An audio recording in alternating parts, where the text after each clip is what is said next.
So today we are moving on with the scope management, and we already covered the very first process, plan scope management, in which we created the two plans, two management plans, scope management plan and requirement management plan. And then we also did cover a bit about project, the collect requirement process 5.2. We did see the input, outputs, and tools and techniques, and also the data flow diagram. I will go through it yet again, but at the same time, further explanation is still required. I did not explain anything, and we left off yesterday, so I will pick up from there. So in collect requirements, as I had explained earlier to you, this is the time when we have to get in touch with our stakeholders, and with these stakeholders, I actually need to confirm the requirements. It is not new requirements I'm getting from them, because when the business case was developed and business analysis was done and all that, business analyst was involved, and he had gone through a very thorough process of eliciting the requirements from them. And this is a complete science. Requirement management is a complete science, and PMI has a separate practice standard for requirement management. So it is the responsibility basically of the business analyst to elicit the requirements. Why we call it collect requirements here is because we already have the requirements, we have to confirm them, and we assume that our stakeholders will be holding the information to be shared. So I don't have to dig down. So still, when I am collecting requirements, I will ask some questions and confirm whatever the requirement the stakeholder is trying to give me. I have to confirm that. So this is exactly my purpose, to collect information, to collect the requirements.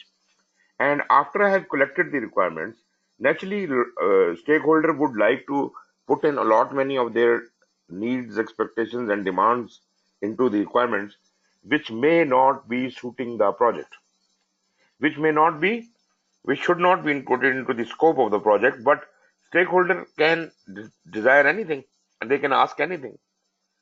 But then this becomes my responsibility as a project manager to get back in touch with the stakeholder and tell him that this requirement does not go in alignment with the scope of the project. The purpose of the project was not this, and you are asking something beyond the call of duty.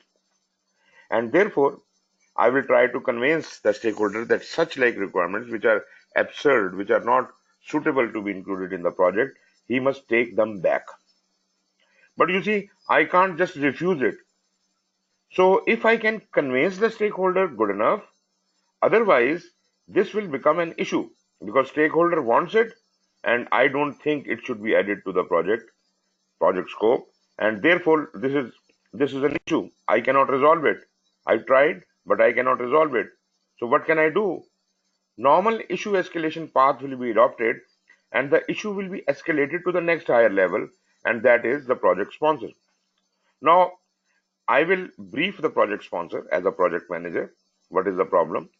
If he is convinced, and he can convince the stakeholder, well and good. If he gets convinced by the stakeholder, if stakeholder is forceful and he actually gets that thing included into the scope, then naturally that is not my problem, because my scope will be definitely increased accordingly, right? So stakeholder sponsor will be telling me that this requirement is to be added into the scope, and therefore I will add it into the scope, and naturally all the associated expenses and the duration and all that will have to be added to it as well accordingly, and that is the explicit permission that if this specific requirement is added to the scope, who is going to pay for it. So basically, this is what the protection I want, that anything which was initially given to me in the charter and the basic business case, it was included. If something is different, and that can be different, we don't compete with that. If anything it needs to be changed by the stakeholder, we welcome that. But still, we want to keep it within the margin, within the boundary of the objective of the project. So if it is going out of the objective, only then I will object. Otherwise, I will agree. I will I will put up a recommendation to my boss, project sponsor, that stakeholder has a valid requirement, and that requirement was not catered earlier, must be included in the project because this is very much is covered in the should be covered in the project scope. Therefore, it should be included. So that's how we can do it. So collect requirement is basically a confirmation process where we are ensuring that all the desires and requirements of the stakeholder are properly taken care of. So I have shown you these slides, so I will not go through these slides yet again, but I will just move you on to till where we had seen these slides. So we have seen the collect requirement table, this figure 5.4.1. So we have seen here that once we are collecting requirements, we will be requiring the charter because I don't have anything else. I need to have charter. Charter will tell me the exact the requirements which have been given to the project case, to the business analyst. So I will have some imagination of those requirements from there, and then I will check it with the stakeholder. Project management plan I need for your documents and all that, So I am more interested in the output. So whatever the requirements which have been received, I will compile them into a requirements documentation, and then I will also create a traceability matrix for these requirements through which I can trace these requirements backward to the source and forward to the ultimate product or output. So this is not required. There was a question yesterday that do we need to have RASI attached to it or something? Well, that will be done ultimately, but we can smoothen out the way that this requirement traceability will go on to the rules and regulations and to the product and all that, and those details will be filled in later when they are known. Okay, so let's see what a requirement is. PMBOK guide does not specifically address product requirements since those are industry specific. So because this is not the subject of project management, so we do not particularly are interested or digging deeper into the requirement. But as far as the project manager is concerned, he may need to confirm the requirement. But PMBOK can't speak about the product requirements by itself because that is not the expertise of PMI. They don't know what kind of project you are doing and what kind of product you are producing and what could be the valid requirements and invalid requirements. This is all to be decided by the project manager and the business analyst or the organization itself. Note that business analysis for practitioners, that is a practice guide, will provide very in-depth information about that, and not only that, but the other practice standard which is about requirement management is also going to be very helpful in uh, collecting these requirements. The project success is directly influenced by active stakeholder involvement. You see, if I do not involve the stakeholder, I do not confirm these requirements from the stakeholder, which usually we don't, then what happens? Stakeholder will be left alone. He will feel isolated and he won't know what is happening in the project and why it is happening in the way it is happening. So they will have preconceptions about it, and ultimately they will um, ultimately be against whatever the project team is doing because they are not being involved. Just due to this fact that you are not involving the stakeholder will not be in confidence. They will not be standing by you. They will be standing against you. So they must be involved in the discovery and decomposition of needs into project and product requirements, and by the care taken in determining, documenting, managing the requirements of the product, service, or result of the project. So if you can keep the stakeholder involved in all this, they will then own all the decisions taken by you because they are the part and parcel of this process. So it is very important to get all the relevant stakeholders involved at that level, and not only at this level, but then throughout the life of the project, I have to keep holding the hand of the stakeholder. You see, that is very important because we This is one person, this is one community, these stakeholders, which we cannot leave alone. We cannot afford to have them on the other side of the line. They should be standing with us, supporting us, and defending us. So these stakeholders are very important for us. So requirements include conditions or capabilities that are required to be present in a product, service, or result to satisfy an agreement or other formally imposed specification. So whatever is a specification, according to that specification, that all has to be the capability, that specification, that function, that feature, that has to be included into the deliverable, which is the product, service, or result coming out of the project. Requirements include uh, the quantified and documented needs and expectations of the sponsor, customer, and other stakeholders.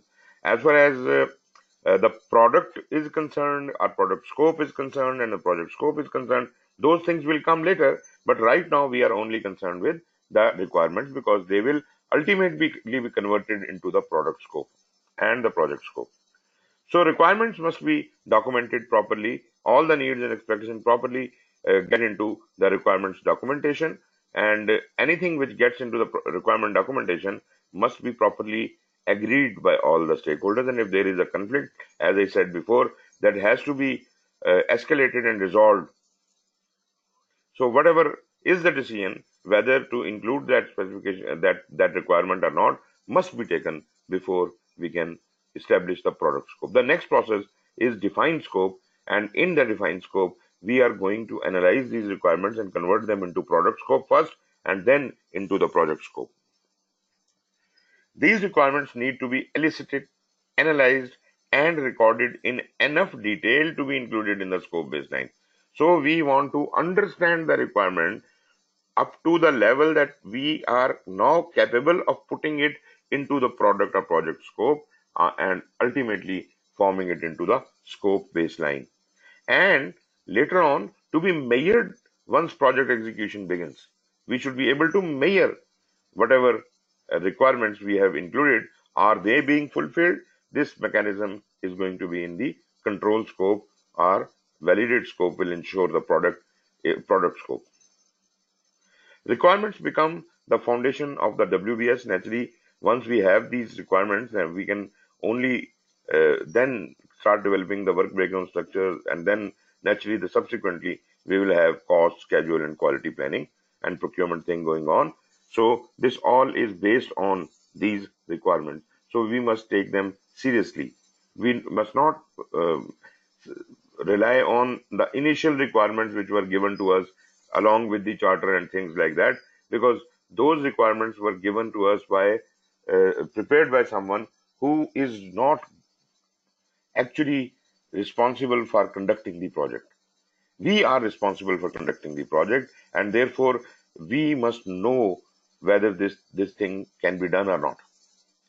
So we can only be satisfied if the requirements are deliberated at this stage before we can start anything. As far as the inputs are concerned, we know everything about all about charter. This charter is supposed to be there because nothing else is there, and charter is going to provide me the basic inputs for the requirement gathering. Project management plan will be including the scope management plan, the requirement management plan, and the stakeholder engagement plan. Scope management plan and requirement management plan are both coming from the previous process we did. Plan, scope management, created these two plans, scope management plan and the requirement management plan. So the guideline how to collect the requirement is actually encapsulated in both of these plans. And because we are going to be dealing with the stakeholders, the stakeholder engagement plan also, which should be created as soon as possible, should be available, as if we can communicate with these stakeholders to collect those requirements. Then are the project documents. Those project documents which are required to be here in collecting the requirements. We must have the assumption log. Assumption log, you remember, we started creating the assumption log as soon as the charter was developed, because there were some assumptions taken at the stage of charter, and charter was presumably the very first step in the project life cycle. So once the charter was created, some assumptions were taken, and later on, once we were identifying the stakeholders, some other more assumptions might have been taken when we were creating the project management plan and the scope management plan, the schedule, and the requirement management plan. Some other assumptions might have been taken. So assumption log was getting populated, and it will keep getting populated.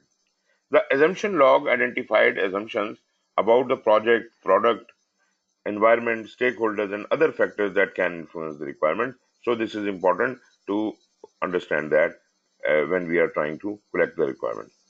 Similarly, the lessons learned register, which have been created earlier from coming from the organizational process assets from the previous projects and other experiences, that will also be helpful in guiding us how to collect the requirements. Stakeholder register will be helpful because I would know what all stakeholders are there and with whom I should be communicating, so I can develop my communication plan with them and how to interview them or gather information from them about the requirements. In tools and techniques, we had a number of tools here, and let me take them one by one. As far as the expert judgment is concerned, what expert judgment do you require to have for collecting the requirements? So we need to have some people who are expert in business analysis, in requirement elicitation, in requirement analysis, in requirement documentation, people who know about project requirements in previous similar projects, diagramming techniques, facilitation, how to collect the information, and if there are any conflicts, how to resolve those conflicts. So we need expertise in all of these areas. So this is the expert judgment we may be requiring. As far as data gathering is concerned, we are having a number of tools here: brainstorming, interviews, focus groups, questions and surveys, and benchmarking. Brainstorming, first of all, taking on the questionnaire and survey. Rather, I would say I would like to move in yet another sequence. Let's start with the. Okay, basically, it is not defined here because we have already discussed the interview and all that. Let me define it from this slide 5.2.2.2. Um, okay, if I have got very few stakeholders whom I can access easily, who I can, we have got only six stakeholders, and this is very easy for me to go to each one of them and discuss with them. So this is, I will ask for their interviews because the number is few and I can devote some time to each one of them. Maybe one or two hour interview with each one of them will give me a very good information. This information will be in form of a discussion, though I may have taken questions along with me, but I can diversify from the questions depending upon what the answer I receive. So from the answer I am receiving from the stakeholder, that may prompt me for yet another question. So that is a qualitative kind of a data gathering technique in which I can be frank with the person, individual I'm interviewing, and I can collect more and candid information. But the problem with interviews is normally that when I am conducting the interviews, the person I'm interviewing might not know all the information. He might need to get in touch with his technical staff for more details. So in that case, we probably cannot benefit fully from interviews, and in that case, we might like to go for yet another session with focus groups. Focus groups is the relevant topic. We gather all the people concerned and bring them together in one meeting, and then we discuss and we keep noting down what are their requirements. So focus group is good because we will have diversified view from all of the participants. But again, there is a flaw in focus groups because in focus groups people tend to get influenced by others, the views of others. Whatever another person is giving a view, the person, some other person who might have given some useful feedback may be convinced by the more influential person. This is, we do not like to have groupthink. Groupthink is the negative side on the focus groups, but still focus groups has its own advantages. So to bridge up that gap, we usually do use the Delphi technique, and we discussed the Delphi technique earlier, in which we try to keep the opinion of the team members or of the person who is suggesting thing as anonymous, and ultimately we discuss it anonymously without telling who has given this point, and ultimately we reach some conclusions. If the number of people whom we have to access, whom we have to get involved with, is much and we cannot physically interview and meet them, then probably there is another method in between, and that is called facilitated workshops. We can conduct facilitated workshops, and in that we can, uh, our team who is collecting this data, collecting this, this data, they can present whatever they have found to the whole group and solicit any feedback. Maybe at that point we also can get certain more points. When the audience is too much and we can't even call them in a workshop, then probably maybe they are dispersed over the country, various places, and there are too many people. So we can circulate questionnaires or surveys which they can fill, but that is a very quantitative approach in which they cannot be asked qualitative questions or subjective questions. They can be asked quantitative questions, yes, no, or what is your opinion about this thing from on a scale of 1 to 5, and this kind of thing. Other qualitative data, if I try to receive it through questionnaires or surveys, that is going to be very difficult to interpret. If I get 2 million responses, and who is going to read 2 million responses and then segregate the opinion of various people? So that is going to be a hard job. Brainstorming is also a technique which we use in focus groups, also in facilitated workshops, even sometimes in interviews also. Brainstorming is trying to think out of the box. We are trying to facilitate the people we are getting the information from to be a bit more creative and come up with the hidden requirements. We are trying to elicit requirements from them. And the last thing given here is the benchmarking, and benchmarking is trying to compare yourself with your competitors and see where you stand, what do you lack, and what do they have better. So what is your standing amongst your stakeholder, amongst your competitors, and how to bridge that gap. So this is basically benchmarking. So these are various tools, and like in questionnaires, it says there are written sets of questions designed to quickly accumulate information from a large number of respondents. Questionnaires or surveys are most appropriate with varied audience when a quick turnaround is needed, when respondents are geographically dispersed, and where statistical analysis could be appropriate. And statistical analysis is usually done on quantitative data. Then benchmarking involves comparing actual or planned product process and practices to those of comparable organizations. These are your competitors. To identify best practices, who is the best and where we stand, who is having the best practices out of them all, who is second, who is third, and where we are. Generate ideas for improvement and provide a basis for measuring performance. Organizations compared during benchmarking can be internal or external. They could be our internal competition or external competition. Then another tool is data analysis. Data analysis techniques that can be used for this process include but are not limited to document analysis. So it shows only the document analysis here, but there could be other tools as well, which may not have been shown here. Data analysis consists of reviewing and assessing any relevant documented information from any source. In this process, document analysis is used to elicit requirements by analyzing existing documentation and identifying information relevant to the requirements. So there is a wide range of documents that may be analyzed to help elicit relevant requirements. Examples could be, you could take help from the earlier agreements or business plans, processes. A lot of documentation is lying in your organization, policies and procedures, regulatory documents, like RFPs, use cases, and all that. Whatever is relevant to you, you can pick those things up and see what you can learn from them. So that data analysis can also highlight some of the requirements which even stakeholders probably cannot or will not be giving us. Then when you have all these requirements, you have to at certain points make decisions of which requirements are really relevant, which are not relevant, which must be included into the specifications and which should not be included. So this we reach through uh, a method of decision making which is like voting.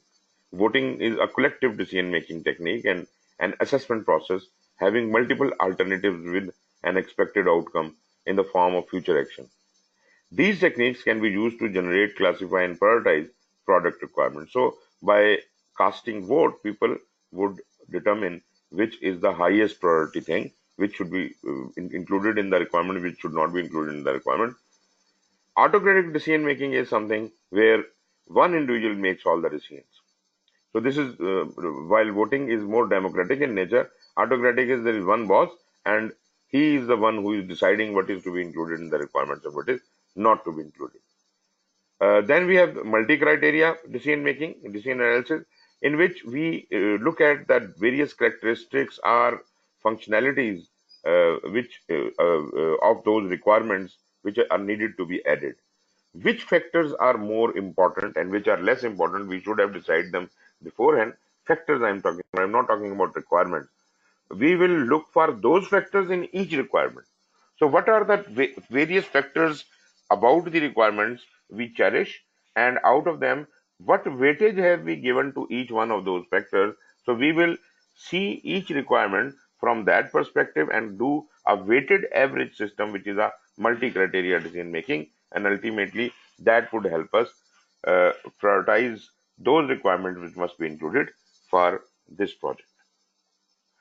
Voting could be in a number of ways, like unanimous voting is where a whole group has to come up with a consensus. Everybody must be in consensus. Even one vote against will tend amount to rejection of the decision.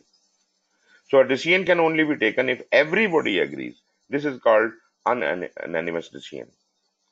Then there is another kind of decision which is the majority decision. If you have a decision to take out of yes or no, if there are only two competitors, two things to compete with, then probably whoever gets the maximum number of votes, meaning more than 50% votes, that decision wins.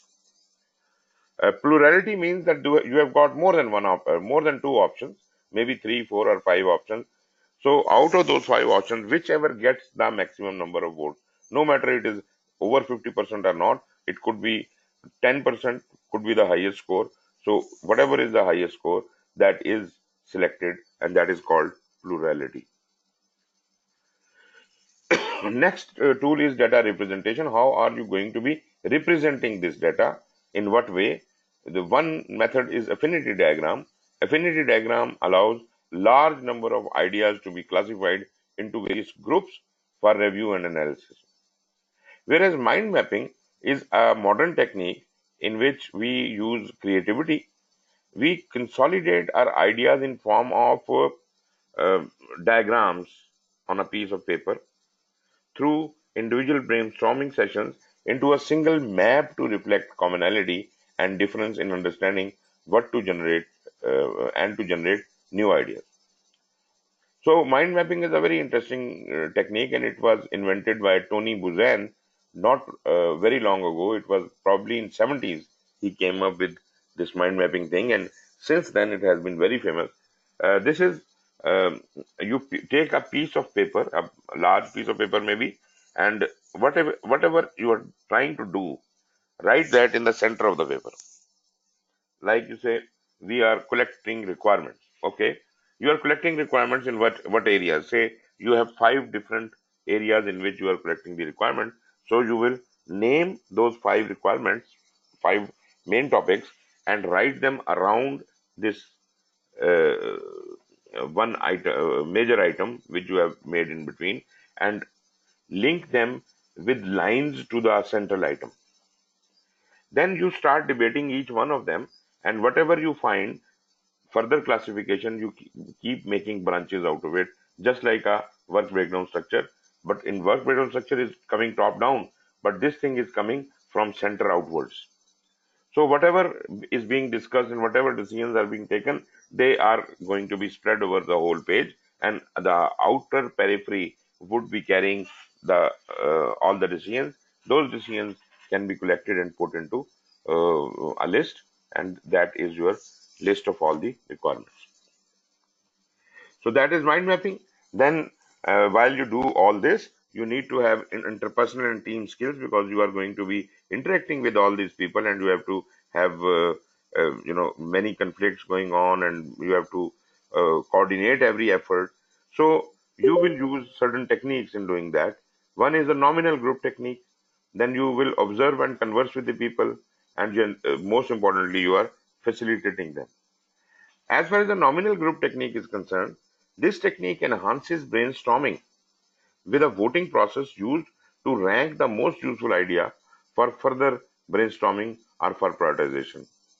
So you ask for votes from the group, and based on that, you know, the result of that, you will try to establish a consensus between the people. For example, uh, I give you a scale of 1 to 5 and ask you, what do you on this decision, what is your vote? So say most of the people are in the range of 2 and 3, but one person is in one saying 1 and one person is saying 5. So rather than accepting this result, I will question the person who was saying 5 and ask him, why do you think that this answer should be 5? Please convince us. Similarly, I'll also do that with the person who has given me the answer 1. And after both of them have spoken, I will ask them to do voting again. So if somebody gets convinced uh, with the extreme opinions, then probably they will change their vote. And earlier they were saying 2, now they may say 3 or 4 or even 5. So people change mind. So that way I can keep doing that until and unless whole group is on consensus that 3 could be the value which you should select for this specific purpose. This is nominal group technique. The nominal group technique consists of 4 steps. A question or problem is posed to the group. Each person silently generates and writes down their idea. The moderator writes down the ideas on a flip chart until all ideas are recorded. Each recorded idea is discussed until all group members have a clear understanding. Individual vote privately are to prioritize the ideas, usually using a scale to of 1 to 5, with 1 being the lowest and 5 being the highest. Voting may take place in many rounds to reduce and focus on on ideas. After each round, the votes are tallied and the highest scoring ideas are selected. So this is a very simple method, and this is not something which you have never done before, but in this structured approach, you probably need to do it more often. Then observations and conversations provide a direct way of viewing individuals in their environment and how they perform their jobs or tasks and carry out processes. It is particularly helpful for detailed processes when the people who use the product have difficulty or are reluctant to articulate their requirements. So, through observation, you can ask questions and you can deliberate more on certain areas. And in a conversational tone, you can dig more deeper into the problem. Observations is also known as job shadowing. I can learn best if I start doing what you are doing. So if I am replicating your effort, then probably I am learning whatever you are doing. It is usually done externally by an observer viewing a business expert performing a job. So whatever he does, I will also do. Just like a cook cooking a food, and I am learning from him. I am trying to learn from him. So whatever he does, I will replicate that. I will do the same thing. It can also be done by a participant observer who actually performs a process or procedure to experience how it is done to uncover hidden requirements. Then is facilitation. Facilitation is used with focused sessions that bring key stakeholders together to define product requirements. Workshops can be used to quickly define cross-functional requirements and reconcile stakeholder differences. Because of their interactive group nature, well-facilitated sessions can build trust, foster relationships, and improve communication among the participants, which can lead to increased stakeholder consensus. In addition, issues can be discovered earlier and resolved more quickly than in individual sessions. So in these group sessions, probably we need to have a more, disciplined facilitation, as if everybody gets a chance to speak and everybody's opinion is taken care of, and the discussion is also moved to a fruitful conclusion. That is probably what we need to do in the facilitation, making everybody feel important and as well as working towards their goal. Facilitation skills are used in the following situation, just like you might have heard about joint application development. This is usually when people from the customer as well as people from our own team will have to work together for doing something. So joint application development is usually seen in software industry and many other areas as well. Even if it is not software industry, still we see that when we have to gain an approval from the customer, that takes some time. So that is a responsibility customer is having to give you the approval. So that is also kind of a joint working with you, because if he delays, the whole project can be delayed. But anyways, then the quality function deployment. This is used for quality user stories. This is used in agile. So all of these various facilitation skills will work for you. Joint application development, as I said, these sessions are used in the software development industry. These facilitated sessions focus on bringing business support, matter experts, and development team together to gather requirements and improve the software development process.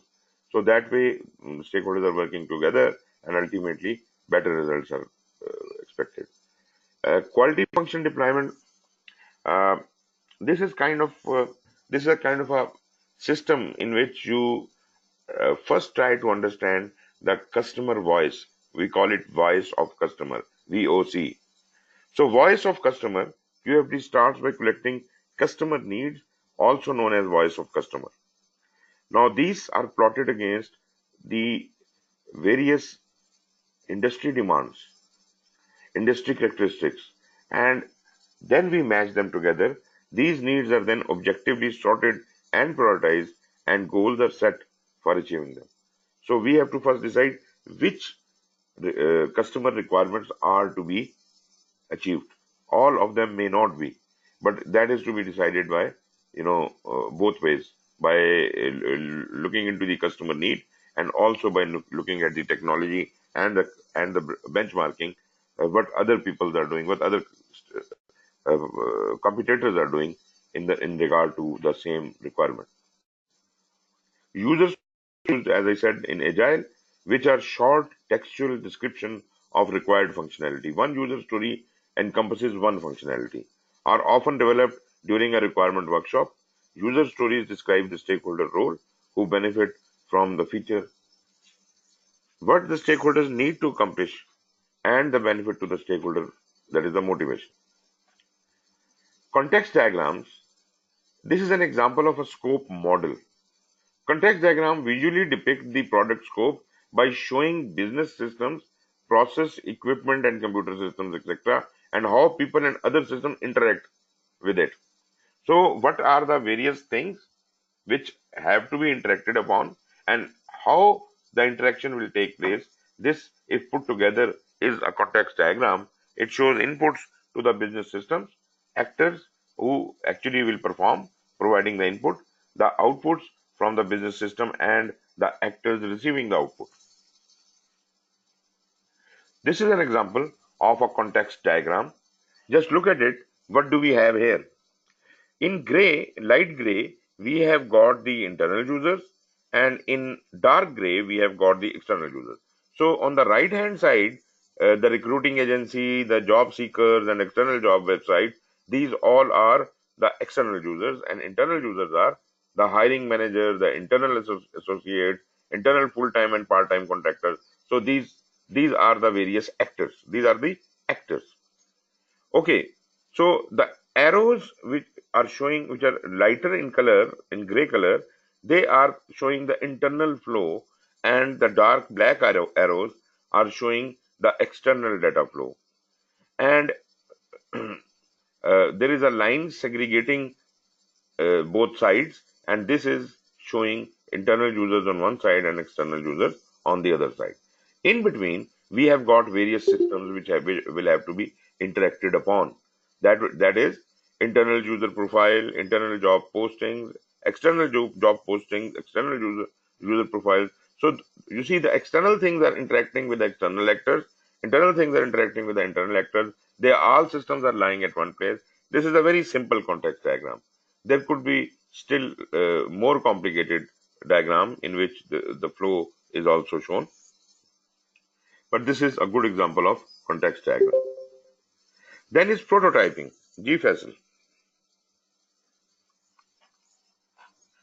तो ये recruiting agencies का one sided arrow ये external पे, इसकी क्या वजह से ये नहीं होगा उसके साथ दोबारा से? That is output. लेकिन सर बाकी में देखें तो जॉब्स और ये सारे they are interesting. You are delivering something to the recruiting agency and the external job website, whereas job seekers are coming to you and you may be hiring them. So they're giving you something and you are giving them something. Listen, with job seeker, we have two-way traffic. Right. So talking about the prototype, prototype is a method of obtaining early feedback on requirement by providing a model of the expected product before actually building it. In software, what we do is, whenever there is a requirement for developing a software or a website, we do not develop the software as such in the beginning. To understand the requirements fully, we create a prototype. Partially functional software are just a dummy software, right? So that is usually called a mock-up. So that mock-up is presented in front of stakeholder. For example, I'm developing your website.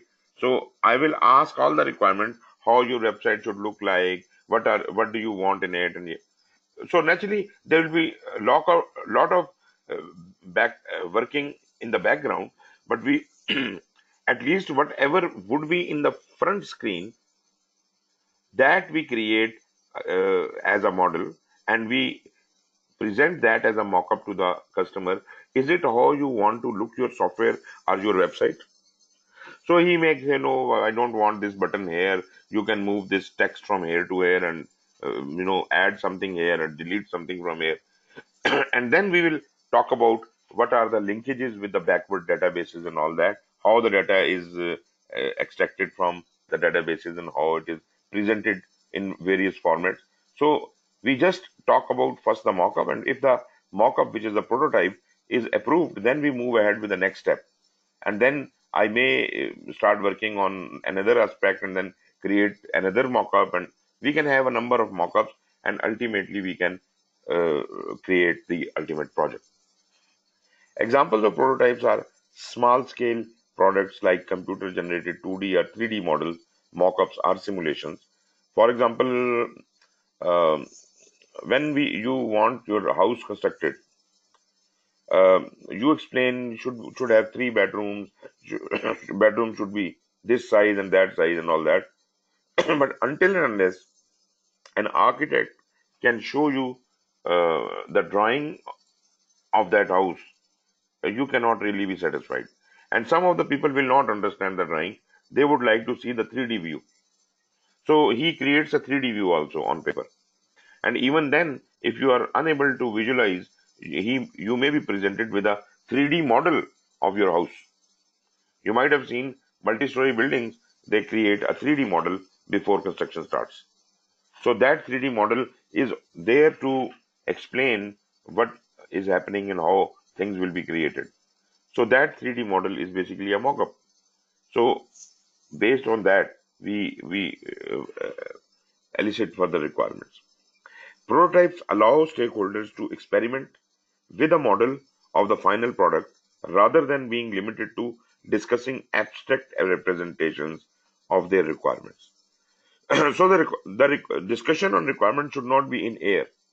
It should be properly, figured out into some diagrams, some mock-ups, some simulations, and only then we can be having the common understanding what is being created. Prototypes support the concept of progressive elaboration. So naturally, the design may change when we are doing this prototyping, and new suggestions may come in every iteration, and mock-ups are created, and experimentations are taken, feedback is generated, prototype is revised, and all that. So we can do the progressive elaboration in this process. When enough feedback cycles have been performed, the requirements obtained from the prototype are sufficiently complete to move to the design or build phase. जी शहरयार. जी sir ये जो पिछला tool था ये conceptual diagram, तो ये जरा मुझे सर क्लियर नहीं हुआ कि ये कैसे हेल्प करेगा कलेक्ट रिक्वायरमेंट पे। देखिए, ये इमेजिन करने में आपकी हेल्प करेगा कि कौन सी चीजें किसके साथ इंटरेक्ट कर रही हैं, what is interact with what. So first of all you determine, ये जो system you are trying to design, who are the internal players or actors and who are the external players or actors. What will be who will be involved from the internally from the organization, and who will be involved externally. So externally we will have stakeholders. Internally we may have the HR department and this department and our project team. And what are we going to be interacting with? We will be interacting with if I'm creating constructing a house, we'll be interacting with the data about the drawings, architectural designs, drawings, and material availabilities and this and that. So these several players or actors will interact with some of these systems. So this context diagram shows who is interacting with what to create what, and what is generated for the outside stakeholders. Okay sir, thank you. Most welcome. So after we have discussed the prototype, let's move on to the outputs. First is the requirement documentation. Requirement documentation describes how individual requirements meet the business need for the project. So all the requirements are entered into the document and justified whether this is going to be of any use to the organization, and is it possible to be done. So such requirements are properly documented, which are approved. Requirements may start out at a high level. Initially, those requirements may be very cursory, but naturally through progressive elaboration, they will be refined and become progressively more detailed as more information about the requirement is known. So this is going to be, requirement document is going to be a live document which will be updated over the time. Before being baseline, before being finalized, requirements need to be unambiguous. There must not be any confusion. You must be very clear about what you want. The requirement should not be that something should be done. What is something? Explain something. And whatever the requirement is, whether it is ambiguous or not, whether it is detailed or not, but it should not be unambiguous. It should not be ambiguous. It should be clearly measurable and testable, traceable, complete, consistent, and acceptable to key stakeholders. So key stakeholders are sitting with you, giving you the requirement, and they have to be satisfied that this requirement we all have agreed is exactly what we want. The format of the requirement document may range from a simple document listing all the requirement categorized by stakeholder and priority to more elaborate forms containing an executive summary, detailed description, and attachments, whatever you want. We are not discussing about the format here, but the requirement document will take any shape. जी तौसीफ. जी sir, Iqbal sahab, मेरा एक question है sir ji. regarding this prototype. If you Genau. go back to this diagram, So internal और external जब आप दो when you are bringing the two parties together, so उसमें that is not prototype diagram. That is the context diagram.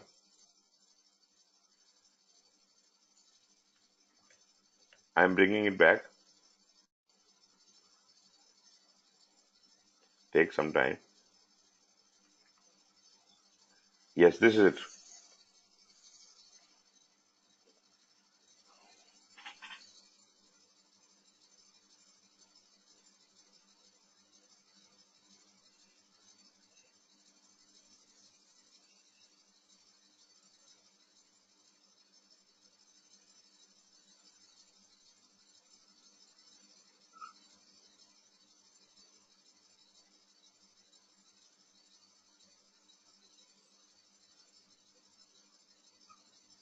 hello ji ji ji sir, can you hear me? जी जी बिल्कुल मैं question को दोबारा repeat करूं जी जी because I lost your voice. जी please जी इंटरनल और एक्सटर्नल जो हम एक पार्टी जो बनाते हैं सर, एक टीम जब बनाते हैं प्रोजेक्ट मैनेजमेंट में, सो उसमें जब आप प्रोटोटाइप की बात करते हैं, सो प्रोटोटाइप के अंदर जो भी रिक्वायरमेंट्स हैं, जो उसके अप्रूवल्स हैं, इज दिस समथिंग रिस्पॉन्सिबल, उसमें जो रिस्पॉन्सिबल टीम है that lies with the external और इंटरनल टीम्स, ये किसके ऊपर होता है? First of all, we have to clarify you are mixing two things. You are mixing context diagram with prototype. They are two separate. Correct. They are two separate tools. Context diagram is a separate thing, and prototyping is a separate thing. Talking about context diagram, we need to identify whatever is the requirement. For example, there is one requirement, right? That requirement, Correct. who all are affected by it and who all are the players or actors who will interact to achieve that functionality. Internal players or internal actors would be internal users, and external actors would be external users. Now they all would be interacting with some systems, internal actors are interacting with internal user profiles and internal job postings, whereas external actors are interacting with the external job postings, the external user profiles. This is just an example, but whatever are the systems they are interacting with, that would be shown in the middle. So whatever the interactions, we are not explaining in detail how these systems are connected with each other. This is not the purpose of this diagram. This diagram just wants to outline which all are involved in doing this job. Who are the internal actors, who are the external actors, and what they are going to be dealing with. That's it. This is the context diagram.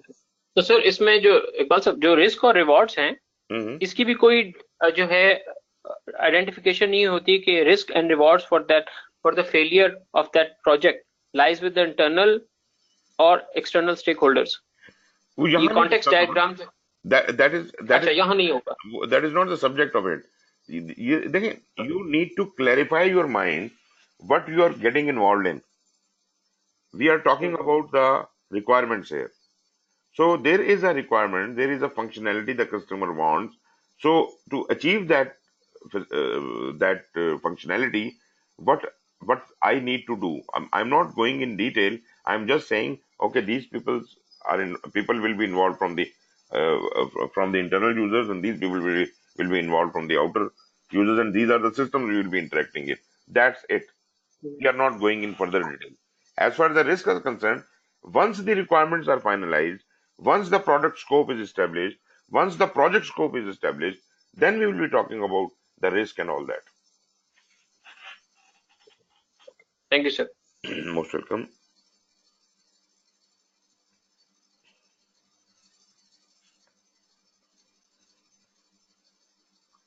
Okay, I was talking about the requirement document.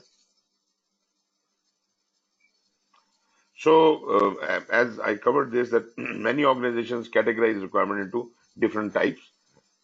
Some are business requirements, some are technical solutions, whatever. So we will see how the requirements should be traditionally classified and how the requirements should be collected. Requirements can be grouped into classifications allowing for further refinement and detail as the requirements are elaborated. So these are some of the classifications of the requirements. I will be discussing each one of them. There are some business requirements to satisfy the business need, which is the what business case is formed for. Business case was developed by the business analysis to satisfy the business need, and these are the specific business requirements which need to be fulfilled. But my organization needs to be what is the advantage to my organization by doing this job? These are my business requirements. Then are the stakeholder requirements. What customer does want from us? So they have given us a contract to develop certain item, some product, and what are the functions and features stakeholder expects out of it. Then solution requirement is more detailed. It actually talks about the functionality or each and every requirement. So functional requirements are those requirements which include the dimensions, the specifications, the functions this requirement should be able to perform. Like if you want a chair to be constructed, the chair must be able to bear the weight of a person. If you construct a chair which is not strong enough, and as soon as I put about 20 kgs of weight on it, it will collapse, then this is not a functional chair. So it should be functional. So what all are the functional requirements? It should be able to take on a load of this much kgs, and this must be able, strong enough, this must be fine enough, and this must have this much height, this must have this dimension. This all is the functional requirement. But the non-functional requirements are those requirements which are kind of how much tolerance do you have in each of the functional requirements. Tolerance means that if you need the height to be 3 feet, exactly how much of 3 feet is required. Is it all right for you if I make it 2 inches short or 2 inches high? That is a non-functional requirement that explains the tolerance within the specification. The tolerance within the specification. In other words, this is the quality requirement.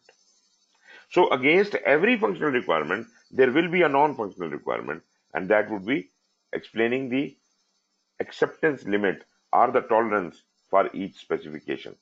And that will also define the quality of the product.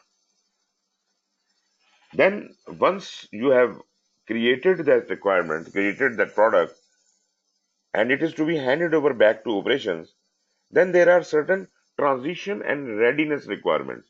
How it is to be transported to the operation site, how it has to be installed, how it has to be put into, how people are to be trained, how it is to be used. So setting it up in the operational premises is the transition requirements.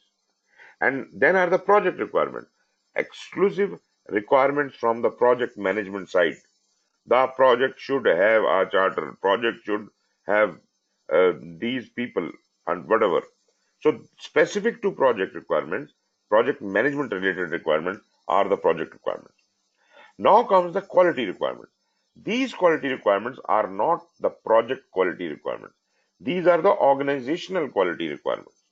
If organization is ISO certified, then those requirements will be imposed on the work we are doing. So within the project, we are bound to follow the quality requirements of the organization. The internally, the quality within the project is encapsulated into the non-functional requirements, right? So do not confuse the quality requirements with the non-functional requirements. So let us take them one by one.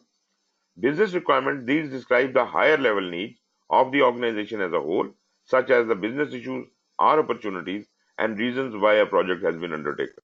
So this is basically the business case justification. Why are we doing it? Stakeholder requirement describes needs of the stakeholder or stakeholder group. So this is not exactly the specification. This is what stakeholder needs. Stakeholder needs some place to sit on. So in functional requirements, we have elicited information from the stakeholder, what kind of thing that should be, how big, how wide, how much weight should carry. These are the functional requirements I'm carrying. And beside the functional requirements, I am also deciding on certain non-functional requirements. Then we have solution requirements. This is how we will solve this problem, how we will create this chair. These describe features, functions, and characteristics of the product. Or in other words, I can say the solution requirement will include the functional requirements and the non-functional requirements. So solution requirement is functional requirement plus non-functional requirement. So all the functions and features, characteristic of the product, service, or result that will meet the business and stakeholder requirements. These are the solutions. Solution requirements are further grouped into functional and non-functional requirements. Functional requirements describe the behavior of the product. Examples include actions, processes, data, interactions that the product should execute. And non-functional requirements supplement functional requirements and describe the environmental conditions or qualities required for the product to be effective. Examples are reliability, security, performance, safety, level of service, supportability, retention, purge, etc. So what all are these? These are the project quality requirements. So non-functional requirements are project quality requirements. Then we have got transition and readiness requirement. As I said, these describe temporary capabilities such as data conversion, training requirements needed to transition from the current as is state to the desired future state to operationalize the output. Project requirements, these describe the actions, processes, or other conditions the project needs to meet. For example, milestone dates, contractual obligations, constraints. So, project management specific requirements. These are the project requirements. Then the quality requirements, these capture any condition or criteria needed to validate the successful completion of a project deliverable or fulfillment of other project requirements. Examples include the tests, certifications, validations. So this is coming from the organization side. Now, what is requirement traceability matrix? The requirement traceability matrix is a grid that links product requirements from their origin to the deliverable that satisfy them. So I would rather like to call a trace to be a thread linking 2 points. So the requirement is, this is the thread of requirement. It starts with the source from where the requirement has originated and it ends at the product or the output which is to be generated. In between, there are many states. So all those states are tracked or traced through this thread. And there are so many threads, each requirement has its own thread. So requirement traceability matrix it forms a grid that links the product requirement with the origin to the deliverable that satisfy them. The implementation of requirement traceability matrix helps ensure that each requirement adds business value by linking it to the business and project outcomes. So that will ensure that whatever we are doing, whichever requirement we are picking to implement, this is actually going to yield some business value as well as the project objectives of scope, time, and cost will be met. If somehow you understand that whatever we are doing, whatever the requirement is given by the stakeholder is not giving us any business value and it is not meeting any project objective, probably such requirement must not be added. That such requirement will not be there. If we are not paid for what we are supposed to be doing, then why are we doing it? You see, this is we is not adding any value to the business. It provides a mean to track requirements throughout the project lifecycle, helping to ensure that requirements approval in the requirements documentation are delivered at the end of the project. Finally, it provides a structure for managing changes to the product scope. So tracing requirements include business needs are to be traced, opportunities, goals, and objectives. Project objectives are to be traced, project scope, WBS, and deliverables. Product design has to be traced, product development, So the requirement should run through them. It should run through all of them. Every requirement must satisfy some business need or project objectives. It must satisfy some product design. It must be linked with some product development, test strategy, and high level requirements to more detailed requirements.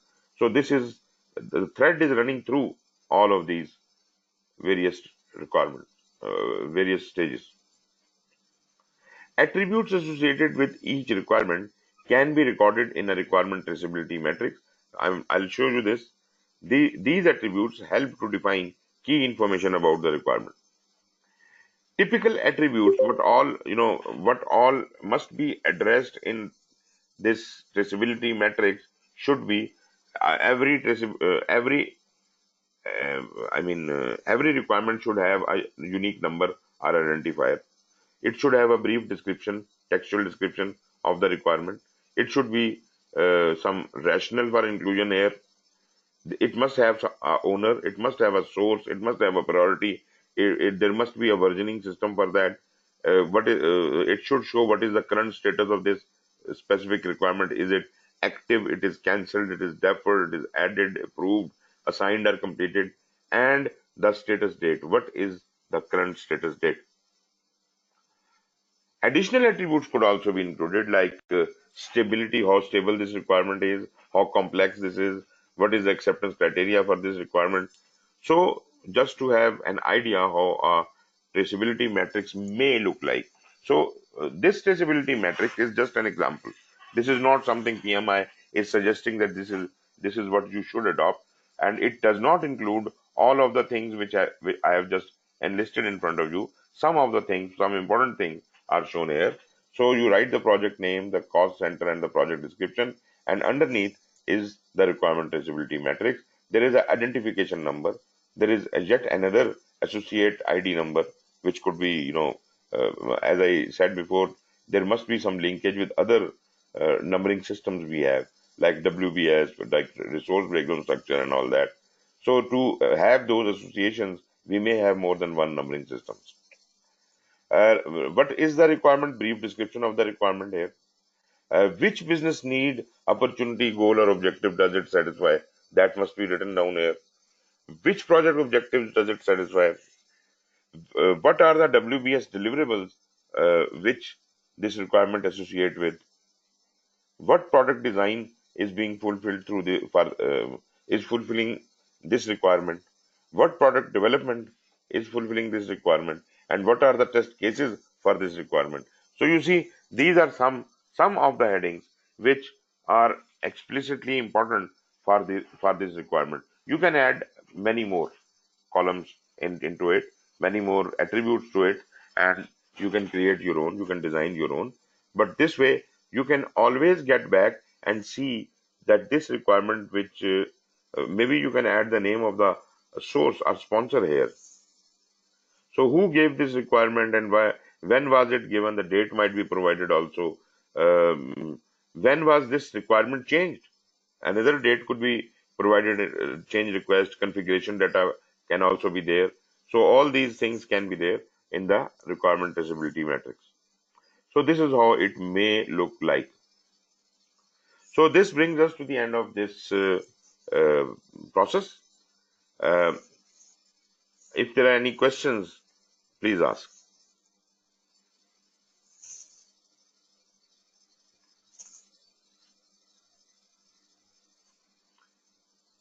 Okay. So what we do is, Faisal ji, give us it. Sir ये requirement traceability matrix ये बड़ी broader term लग रही है. It mean the complete scope which we have defined throughout, जो भी हमने इसके अंदर, that is all encompasses in this requirement traceability matrix. So it's not only the traceability of the किससे जनरेट हुई रिक्वायरमेंट, each deliverable का इसके अंदर रिकॉर्ड होगा, इसका मतलब. So we can say this requirement traceability matrix is just a complete record of whatsoever we have collected in the scope. Sir actually you are jumping the boat. अभी तक scope define नहीं हुआ. अभी तो scope define करना है. अभी तो हमने रिक्वायरमेंट्स लिस्ट डाउन किए हैं. and those requirements have been traced backward and forward. And I know you may not be able to link it down to W. अभी WBS कहाँ बना है? WBS तो बना ही नहीं है, तो उससे कैसे लिंक करेंगे? मतलब यह है कि आपने एट्रीब्यूट बना दिए हैं, and those attributes will be filled when those attributes are available. Once we have the product scope established, once we have the project scope established, once we have the WBS available with us, then we will keep linking those things till end. But we have established a mechanism, a chart in which we'll record all those data. So at least the format of the chart has been finalized, that requirement numbering has been given, the requirements have been written down there, and whatever has been known so far has been recorded there. But what attributes are not yet known will be populated as and when they become available. So we do not have all the scope as yet. We are still going to establish the scope. Okay, sir. Right. If there are no more questions, I will have a break of about 5 minutes, and then we can move on to define scope process. So please give me a break for about 5 minutes. I'll be back. Right, gentlemen, I'm back. Okay, are you ready?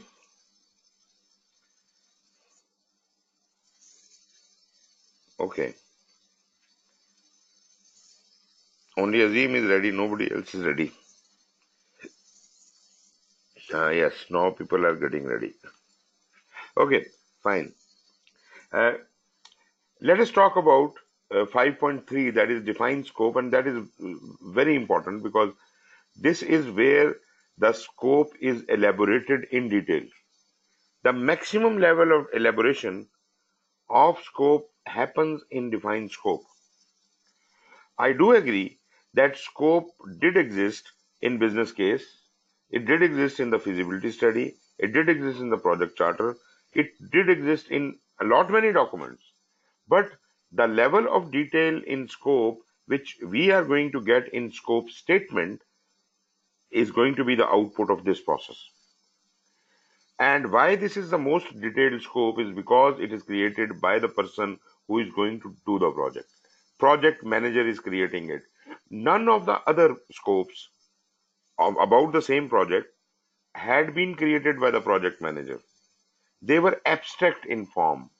In charter, project sponsor, naturally he did his best to create a charter and define the scope of the project in so many words, but that could not have been in such a detail as project manager can do. And this is what the project manager is doing. And before he can create the scope statement, project manager has first created a detailed scope management plan and a requirement management plan. Then he has collected the requirements, gathered the requirements from all the stakeholders, and created the requirement traceability matrix and all. And now he's in a very good position. Using that data, he can authenticate the requirements to be included into the scope. You understand my point? All the requirements which were given, they were debated, and some of them were dropped. But all those requirements which have been chosen, they will actually form up as the scope, the product scope of the project. The product scope, what is to be in the specifications of the product. Specifications, we will then create project scope. What work is to be done to ultimately achieve that product scope with those functions and features.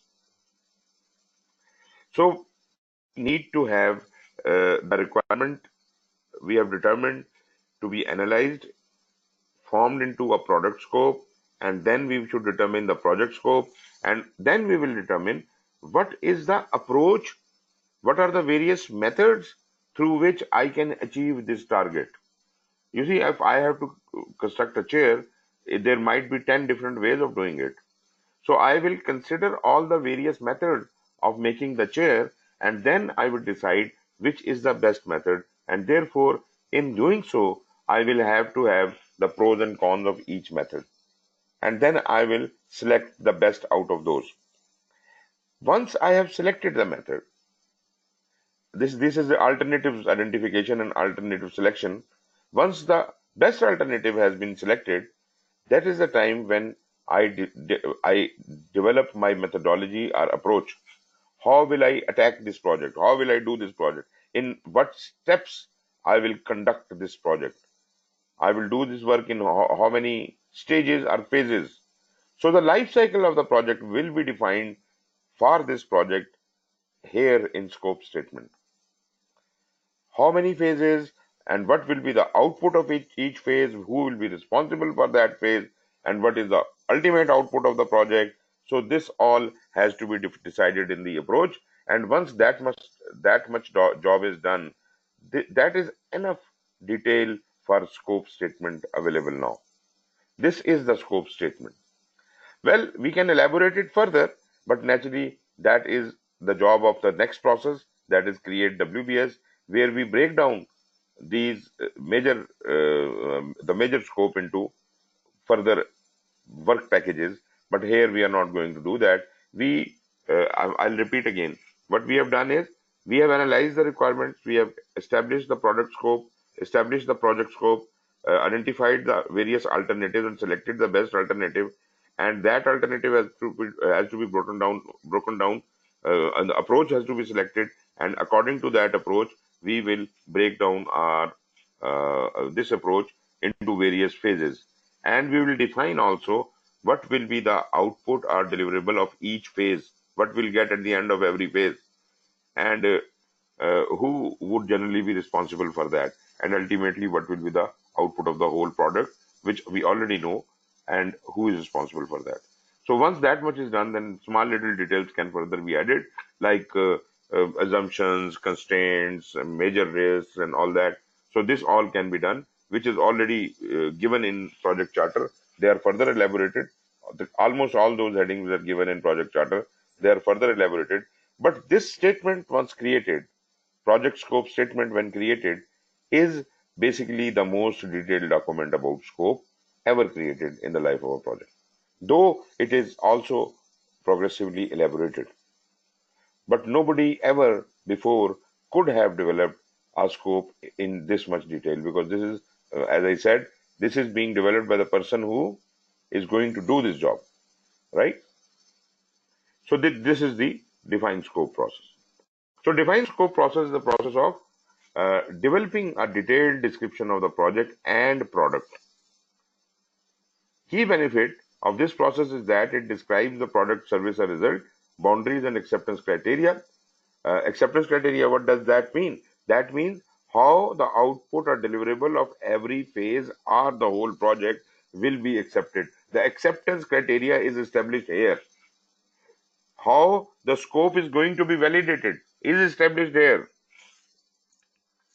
So the inputs, tools, and outputs of defined scope would look like something like this. Again, this process also needs charter. So these are exceptionally some processes which require charter. But I have taught you earlier when we were talking about the charter. Charter is required by all management plans. Charter is required by identify stakeholder. Charter is required by collect requirements and define scope. These are all the processes which require the charter. So charter is required here, and because this is one of the early processes, so therefore it doesn't have much to contribute. Therefore, charter is very much required. Project management plan is required, and that only includes the scope management plan so far. But requirement management plan is no more required here. You understand?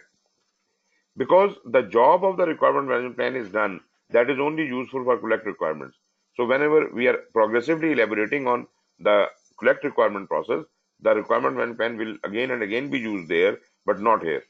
Here we need to know only the scope management plan, and the different documents we need to use here are the assumption log, the requirement documentation we just created, and the risk register. And in addition to that, enterprise environmental factor and organizational process assets. Now, what do we need? What do we produce out of it? The major output of this defined scope process is called the project scope statement, and that's it. And the minor output is the various documents which will be updated as a result of this. The assumption logs we have taken, and they will be updated. Requirement documentation we have taken as input, they will be updated. Requirement traceability metrics, which we have not taken as an input, but it was already existing in the project documents. By defining the scope in more detail, that traceability metrics may be amended or updated, and stakeholder register will also be updated. So how do we do it? We have the expert judgment and meetings as usual, but what do we need to do in data analysis? As I said, alternative analysis is the major tool of data analysis here. Although we are not saying this is the only tool available, but it is the most important tool which you need to understand, that you do the data analysis here to establish what are the various alternatives to do this job. Once the product scope is established, the next thing is how to do this job. What are the different alternatives available? And then is the decision making. And naturally, when you are taking any decisions, you again have to use some kind of multi-criteria decision analysis. Interpersonal skills and team skills are available. Like naturally, we need to facilitate our team, and ultimately, the output you understand is the project scope statement and project document update. And this is how all of this is happening. Project scope statement is going to project document, but remember, this is also a part of scope baseline. Because scope baseline does not include only one output, this includes the scope statement, WBS and WBS dictionary, which are not discussed here right now. But this document now created as project scope statement right now is going to project documents. In next process, create WBS, we will have project scope statement as input, and that will form part of baseline along with the WBS and WBS dictionary. Other project document updates are going naturally to the project document as usual. Since all the requirements are identified in collect requirements may not be included in the project, all of the requirements are not going to be there, only the requirements which have been selected. So the defined scope process selects the final project requirements from the requirement documentation developed during the collect requirements process. So the question you have asked earlier, we are not going to have all the requirements which we identified to be included in the project. Some of those requirements will be dropped, naturally with consensus with the stakeholder, but all of the requirements were listed there, whether they are to be done or not. Now we decide which requirements are to be done. It then develops a detailed description of the project and product service as a result. The preparation of detailed project scope statement builds upon the major deliverables, assumptions, and constraints that are documented during project initiation, and that is the project assumptions. During project planning, the project scope is defined and described with greater specificity as more information about the project is known. Existing risks, assumptions, and constraints are analyzed for completeness and added or updated as necessary. Defined scope process can be highly iterative. Naturally, scope is going to change, but this is a very dangerous process as well, because if scope keeps changing, everything in the project is going to be changing. In iterative life cycle projects, a high level of vision will be developed for the overall project, but the detailed scope is determined one iteration at a time. This is the solution they have done for that. If there is a lot of change in the scope, then go one iteration at a time. I'm not talking about agile. I'm talking about normal project management, the waterfall model, in which if you feel that your project is not, the scope is not very stable, it keeps changing all the time, then change it after every iteration. So first iteration or first phase, you plan in detail, plan the overall project in general, plan the first phase in detail, and do not plan any other phase as yet. When first phase is completed, based on the result of that, you will be planning the next phase. So you will elaborate progressively, one after the other phase. And the detailed planning for the next iteration is carried out as work progresses on the current project scope and deliverables. So as you see, the inputs were charter, project plan, project documents, enterprise knowledge factors, and organizational process assets. Tools were expert judgment, data analysis, etc. So what is new here is the data analysis or the product analysis, which is 5.3.2.5. Let me see where it is.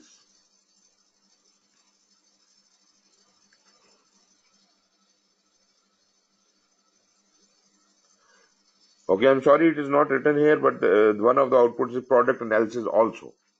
Product analysis is a very important output here. Alternative analysis is definitely important, but product analysis is also very important. Product analysis can be used to define products and services, because if you analyze the product once product scope will be established, and once the product scope is established, then we can talk about what all is to be done to accomplish this product scope. So product needs to be analyzed. Product analysis is important from that point of view.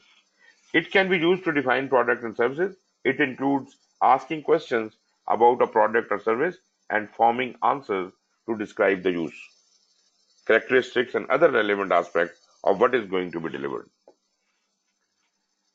Each application area has one or more generally accepted methods for translating high-level product or service description into meaningful deliverables.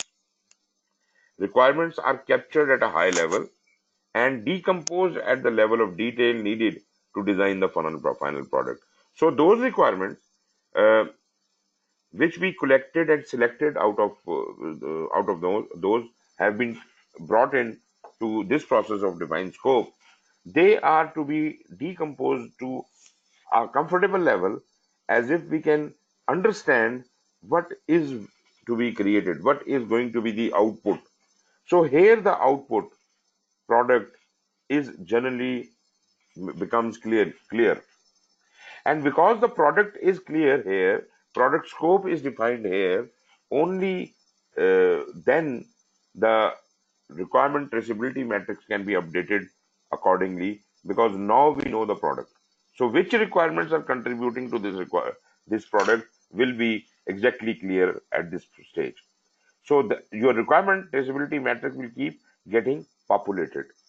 And once the product is defined, we are sure about the functions and features of the product.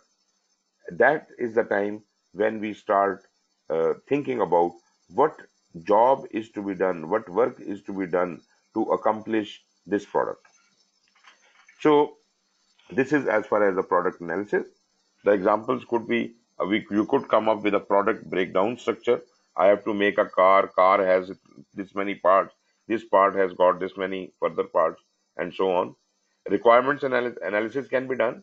System analysis in some cases. System engineering, value analysis, and value engineering. These are the normal terminology which is spoken in product analysis. The outputs are the project scope statement, which is the most important output, and the project documents are being updated.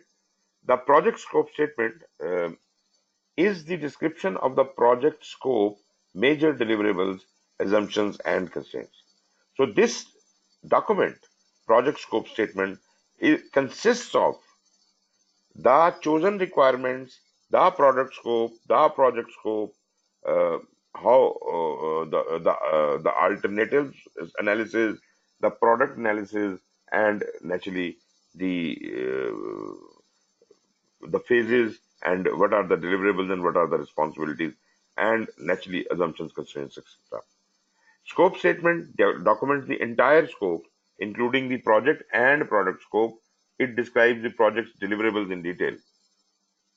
It also describes a common understanding of the project scope among project stakeholders. It may contain explicit scope exclusions that can assist in managing stakeholder expectations. Stakeholders, we have collected requirements from them. Now we are explicitly telling them that these are the requirements which are not included in the scope of the project. These are excluded. So please do not expect us to be doing that in this project. It enables the project team to perform more detailed planning, guides the project team's work during execution, and provides the baseline for evaluating whether requests for changes or additional work are contained within or outside of the project boundary. Anything outside of the project boundary will not be done. The degree and level of detail to which the project scope statement defines the work that will be performed and the work that is excluded can help determine how well the project management team can control the overall project scope. So I am not asking you to go down to the activity level detail or even to the work package detail at this stage. I'm just asking you to have major distribution of your work. This work can be done in 5 phases, and these are the major phases and these are the major outputs. This much I need from you. This much, if you have done, then probably your scope statement is ready. The detailed project scope statement, either directly or by reference to other documents, include the following. It includes the product scope description. It includes the deliverables. It includes the acceptance criteria. It includes the project exclusions, and several other things could be there. Product scope is more important because before we have the product scope, we can't have project scope. So progressively elaborates the characteristics of the product, service, or result described in the project charter and the requirements documentation. Deliverables, any unique and verifiable product, result, or capability to perform a service that is required to be produced to complete a process, phase, or project. Deliverables also include ancillary results. It is when I say deliverable, that does not only mean the end product. Deliverable could be any output coming out of any process or activity.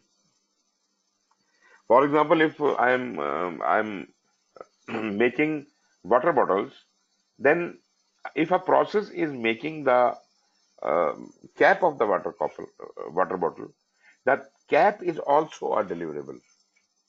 The label printing is also a deliverable. So all of these things are deliverables, and these all are unique and verifiable product result and capability, and it is all contributing towards the product scope.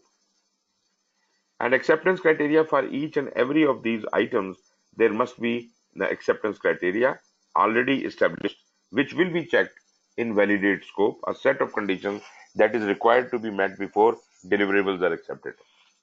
Project exclusions, as I said before, it identifies what is excluded from the project, will not be done. These requirements will not be done.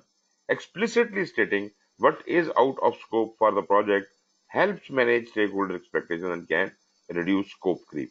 Scope creep is those changes which are brought into the project without any change request. So we explicitly are stopping the route for that. We are not allowing small little changes in scope as if we do not get into trouble. Project scope statement. Although the project charter and the project scope statement are sometimes perceived as containing a certain degree of redundancy because the data looks like similar, the headings look like similar, they are different in the level of detail contained in each. The scope statement has to be in much more detail, whereas the charter was just an order given by the project sponsor to the project manager. So to the level of his understanding, he has created quite a bit of a detail, but it is not as detailed as the project scope statement can be. Although they may be discussing almost the same topics, objectives, constraints, what are the major deliverables and all that. Project charter contains a high-level information, while the project scope statement contains a detailed description of the scope components. These components are progressively elaborated throughout the project. By the way, this chart is not really, I don't like it because this is not really representative. Anyone seeing this chart, this comparison, would say that project scope statement is a smaller document and project charter is a very huge document. This is adversely wrong. This is wrong.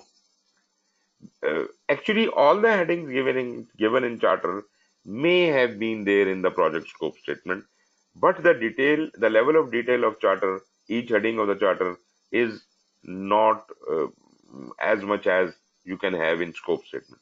So I would rather like to have all the ingredients of project charter into the project scope statement, and further details are included here, like we said, project scope description, product scope description, and what are the deliverables, acceptance criteria, project exclusion. These are something exclusive to scope statement. So please do not consider these elements to be the only elements in project scope statement. This will include a lot many other items also, which are shown in project charter, but are in much more detail here. Project documents which are being updated, that are assumption log, requirement documentation, and traceability metrics, and the stakeholder register. As far as assumption log is concerned, we understand that assumptions we have taken so many assumptions already, and we will be taking more assumptions, and naturally we will update new assumptions into the assumption log. Requirement documentation, uh, we had taken as an input, and now we are also updating that. We may be, excluding certain requirements from the scope. So requirement documentation may be updated, and or maybe you are providing certain further detail that who is owner of this requirement and who is going to be, what is going to be the output of that, may be updated with additional or change requirements. Traceability metrics may be updated to reflect updates in the requirement documentation. And stakeholder register, while we are doing all this, we may learn about more new stakeholders, and we can keep adding them, where additional information on existing or new stakeholders is gathered. As a result of this process, it is recorded in the stakeholder register.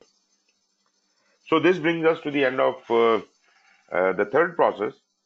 Um, because we are also almost exhausted with our time, probably tomorrow we'll be starting with create WBS, and we will be doing create WBS, and then we'll be doing validate scope and control scope. So these are three processes left. So I hope that tomorrow will be the last day for scope, and then we will be able to move on to time. So far, whatever we studied today, if there are any questions or doubts, you can raise your hands, ask questions. Please take your time.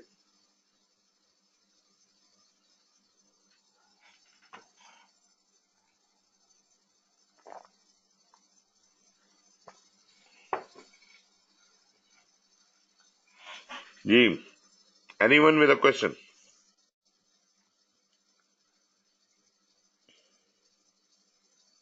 Ji, sir ये अभी आप कह रहे थे कि project scope statement में project charter वाले ingredients भी इंक्लूड होने चाहिए। होते हैं मतलब इस डायग्राम में फॉर नहीं दिखाए एग्जांपल हुए, लेकिन होते हैं। अच्छा, फॉर एग्जांपल जैसे चार्टर में यहाँ दिखाया हुआ है कि स्टेक होल्डर लिस्ट, तो ये हमें दोबारा स्कोप स्टेटमेंट में रिपीट करने की क्यों जरूरत है? मतलब yes, of course, because we have updated the stakeholders. At the time of charter, they did not know about the stakeholders. So key stakeholders were indicated only. Now stakeholders have been identified, and I have got more insight into the stakeholders.